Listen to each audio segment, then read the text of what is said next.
All right, let's dive right in.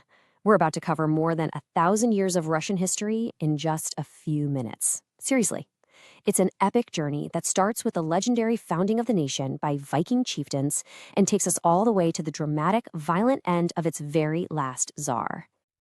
So that brings up a huge question, right? How does a vast, disconnected land of, well, scattered warring tribes manage to transform itself into one of the most powerful empires on the entire planet? It's a story of invasion, massive upheaval, and some seriously iron-willed rulers. And this timeline, it just gives you a sense of the sheer scale we're talking about. We kick things off way back in 862 with the arrival of a Viking chief named Rurik. Then, boom, the devastating Mongol invasion. Then you see the rise of Moscow, the beginning of the legendary Romanov dynasty, and finally, its violent collapse in 1917. Every single one of these dates is a critical turning point. Okay, so our story begins with the dynasty that forged the very first Russian state. They ruled for an absolutely incredible 700 years. They were called the Rurikids. So the founding story goes something like this. The local Slavic tribes were fighting so much, they basically invited a Varangian, that's essentially a Viking trader and warrior, a guy named Rurik, to come and bring some order to the land. His dynasty founded this state, the Kievan Rus, and under a ruler called Yaroslav the Wise, it became one of Europe's most powerful and sophisticated states. But after he died, his sons immediately turned on each other, and the whole thing shattered into a bunch of feuding princedoms. And that internal weakness, well, it left them completely vulnerable. In 1237, the Mongol hordes of Batu Khan just swept in from the east. It was devastating. Cities were burned, populations were slaughtered, and for the next 200 years, the Russian princes were basically vassals, forced to pay heavy tribute to their Mongol overlords.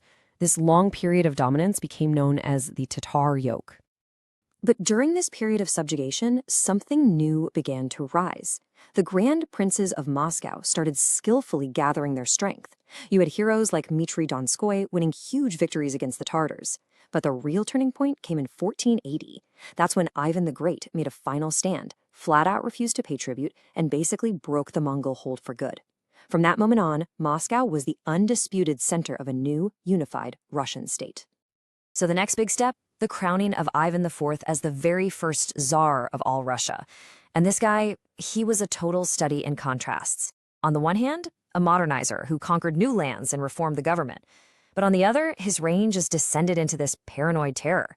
He created a brutal secret police force, executed thousands of people, and earned himself the name Ivan the Terrible, a title that really captured both the awe and, the absolute fear he inspired. Then, in a fit of pure rage, Ivan killed his own son, his heir. With no one left to rule, the 700-year-old Furikid dynasty just collapsed. Russia plunged into absolute chaos. We now call it the Time of Troubles. You're talking famine, civil war, and invasions from Poland and Sweden. The country was on the very brink of ceasing to exist. But somehow, Russia survived. Out of that total anarchy, a national assembly came together and chose a new dynasty to try and reunite the country and forge a new future. They chose the Romanovs. After managing to drive out the Polish invaders, this assembly elected a 16-year-old noble, Mikhail Romanov, as the new czar, just a kid. And his family would provide the stability Russia so desperately needed, ruling for the next 300 years. For generations, they patiently rebuilt the shattered country, laying the groundwork for one of their descendants who had some explosive ambitions. And that descendant was Peter the Great. This man was a giant, both literally, he was supposedly almost 7 feet tall, and historically. He was obsessed with one single thing: dragging Russia, kicking and screaming if he had to, into the modern world. Peter actually traveled all across Europe, even working undercover in shipyards, just to learn everything he possibly could about Western technology. And he came back with a revolutionary vision. He built Russia's first ever navy, totally reformed the army, founded St. Petersburg as his window to the West, and even, and this is great, imposed a tax on traditional beards to force his court to look more European. Peter's reforms really did lay the foundation for Russia to become a true empire. The next century was all about massive territorial expansion and this incredible flourishing of arts and culture. And two rulers really define this age. If Peter the Great was the modernizer who built the military machine, then Catherine the Great was the enlightened autocrat. She was a ruler who loved talking about art and philosophy. She even corresponded with Voltaire. But at the same time, she ruthlessly expanded the empire south to the Black Sea, annexing Crimea and literally carving up Poland with her neighbors. Now, Russia's status as a true great power was cemented in 1812. Napoleon invaded with his Grande Armée, won a horrific battle at Borodino, and managed to capture an empty Moscow. But the Russians had burned their own city, leaving his massive army with no food and no supplies.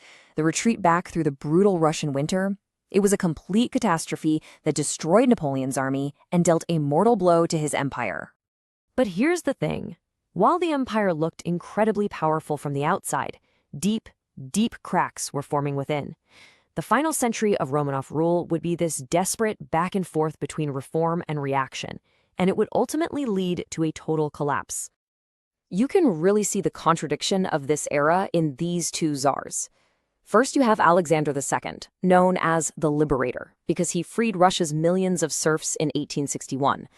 But when revolutionaries who wanted even faster change assassinated him, his son took a very different lesson from it all. Alexander III blamed reform for his father's death, and he cracked down hard. He strengthened the secret police and reasserted total, absolute autocracy. By the time the last Tsar, Nicholas II, was on the throne, the cracks were just impossible to ignore. First came a humiliating military defeat to Japan. Then the bloody Sunday Massacre, where troops fired on peaceful petitioners. All this sparked a revolution in 1905. Nicholas was actually forced to grant a constitution and create an elected parliament, the Duma. But you could tell his heart was never really in it. And the final, fatal blow, it was World War I. The war created a strain that the country just couldn't handle. Millions of soldiers were dying at the front, while back home, food shortages and economic chaos were pushing the entire population to the absolute breaking point. And in February of 1917, the whole empire just collapsed with shocking speed. Protests over bread shortages blew up in the capital. Troops who were ordered to fire on the crowds, they refused and joined them instead. The Tsar's own generals told him it was over, that he'd lost control. So on board a royal train, Nicholas II abdicated his throne. And just like that, 300 years of Romanov rule came to a sudden, almost quiet end. A new provisional government tried to take charge, but the chaos just continued. And this created a massive opening for a radical Marxist party known as the Bolsheviks. Led by Vladimir Lenin, they had a simple, powerful slogan: peace, land, and bread. And in October, they stormed the Winter Palace and seized power for themselves. I mean, the world had never seen anything like this. With the Bolsheviks in charge, Russia was now on this bold, dangerous course to create the very first communist state in history, a radical experiment that would completely change the course of the 20th century. But that new future was so far from certain. The Bolsheviks had taken over a country that was already in ruins, and their enemies were gathering on all sides. Before any of that could happen, their radical experiment would first have to survive one of the bloodiest civil wars in all of human history.